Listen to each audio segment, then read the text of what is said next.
One of the ways in which souls are traded is when you get encompassed by, what do I stand to gain? What do I stand to lose? How do I get this? How do I get that? And so there is no pure relationship anymore in your life. But people do not get to the point where they are all about trading until something has first been broken on the inside of them.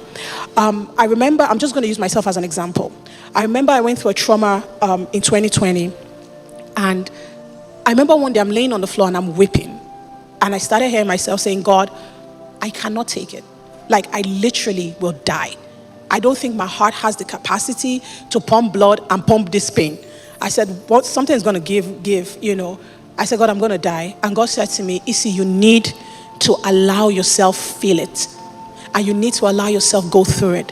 He said, if you don't, you are going to begin to look for mechanisms by which you're going to protect yourself.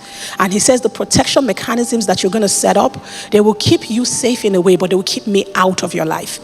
And he says, you're going to become a prisoner of your own pain. And so God began to speak to me about the power of vulnerability in the midst of nakedness.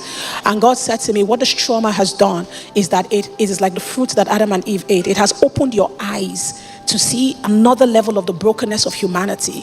I says, and the first thing you want to do when your eyes are open is you want to pluck the leaves and cover yourself. He says, if you do that, if you take care of your nakedness yourself, you will never know what the power of God is like to keep you safe. He said, the glory upon your life is a product of my covering over you, not the leaves that you pluck.